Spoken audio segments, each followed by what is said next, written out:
everyone. My name is Kira Prince, and I'm going to be guiding you through our project, which is Swinging Streetcar Soirée. Now, before I get into the project, just a little bit, I want to acknowledge all of our team members. While I'm the one presenting, everyone, played such an immense contribution to making this project happen. So I just want to give a shout out to Ashna, Desiree, Chase, Maria, Sara, and Derrek. Without you guys, this project could not have happened. All right, so let's dive in. So we've approached this project as if we sort of had a real client, and we sort of set out a program for them, imagining that this was the program that they set up for us. So we said that they were looking for a dark ride that could handle 1,000 people per hour in Atlantic City that was somehow themed to Art Deco and the streetcar.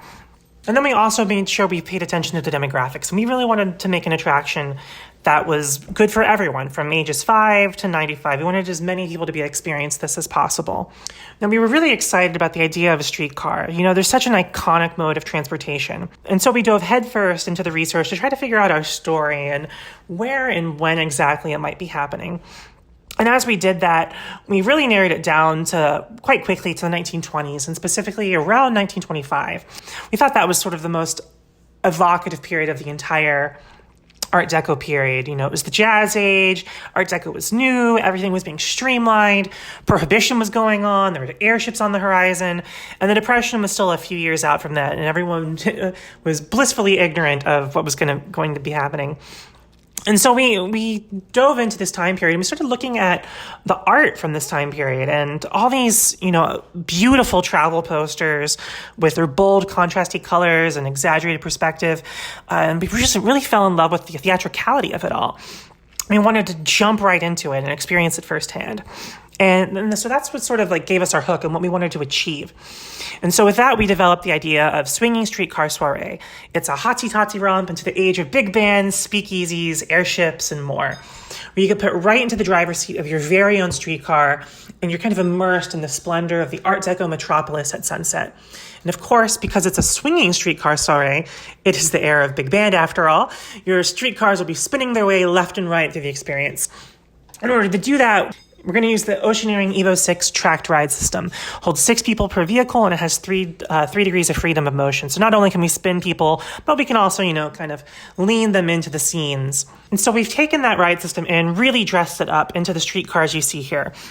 There's 4 different graphics packages, so the guests can really get sort of excited about which vehicle they might get. Am I going to get the red one? Am I going to get the blue one? They all have their own fictional streetcar companies that are running them. The roof's also clear, which allows excellent views of the large scenes to come. Finally, there's a few nice little interactive touches there on the dashboard of each vehicle. There's a throttle to play with, a schedule with blinking lights that light up at each destination as you go past them in the ride, and a little special pocket watch actually on the dashboard that displays humorous messages as the journey goes on. So this is an overview of our site plan. This is at the Atlantic City Boardwalk that we said earlier at the Resorts Casino Hotel, and currently there's a parking lot there, and we're going to take over a little bit of that parking lot. And it's actually, there's a passage over the road there that connects to the casino.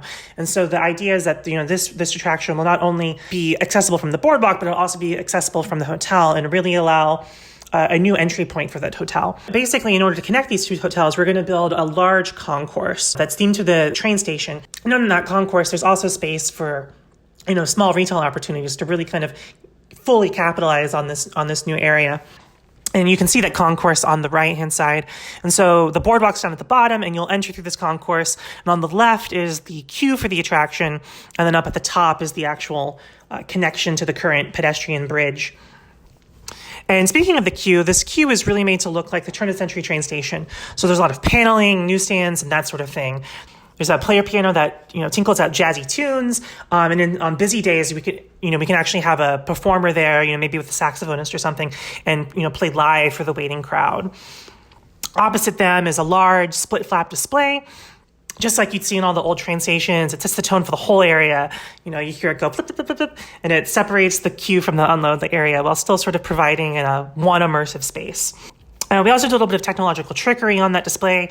Since most guests will likely be paying with a credit card, you can easily grab their location information and put it up on their display. So, while they're waiting in line, they'll be like, oh, look, Orlando, Florida, that's where I'm from. And we just thought it'd be kind of a nice little fun touch. Now, as we wait in this queue, we get a few clues to sort of the less than legal activities that have been taking place in this train station. We overhear the station manager, Mr. Boozy Runner, and he's interested in transporting other things. Now, Mr. Boozy Runner is in real need of some new trolley crews. There's advertisements all over, advertising that new trolley crews are desperately needed for special deliveries. There's little hints of this all around the ride. If you look in the back of the vehicle, there's some mysterious barrels, and they keep showing up a little bit in the ride, and they all pay off in an experience at the end. And so just like that, we're in line to clock in for our first night shift on the job. And then we board one of our trolleys. And rather than just talk you through the scenes, we thought it'd be really best to show you. So we've taken our show set models and our design development, and we've put it into 3D, and we're just going to, let you experience the ride for yourself. So I'll talk to you in a few minutes.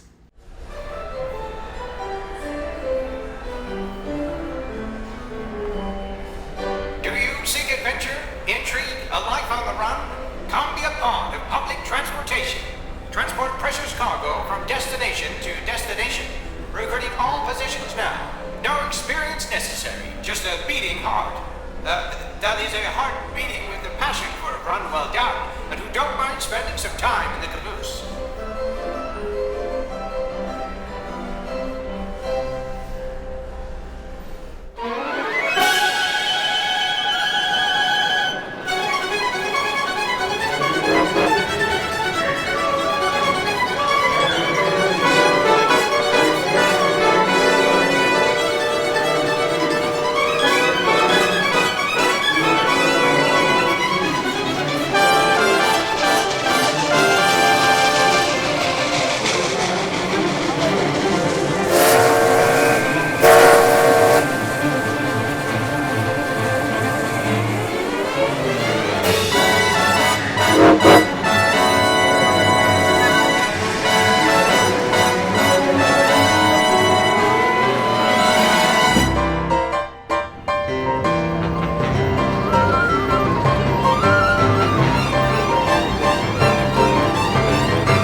And that's the main ride portion of Swinging Streetcar Soirée. But the experience isn't quite over just yet.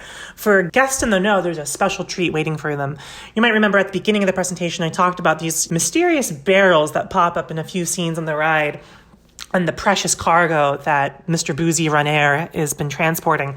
And so as we exit the ride, we'll notice a stack of those barrels located next to an abandoned ticket booth. And in one of the windows of this ticket booth, there's a screen where we have a ticket taker who's looking a little bit bored. And if we give him our ride ticket, he opens a secret panel on the door that leads us into a fully functioning speakeasy where we can lounge and get a craft cocktail that's, specially made for us and themed to the ride.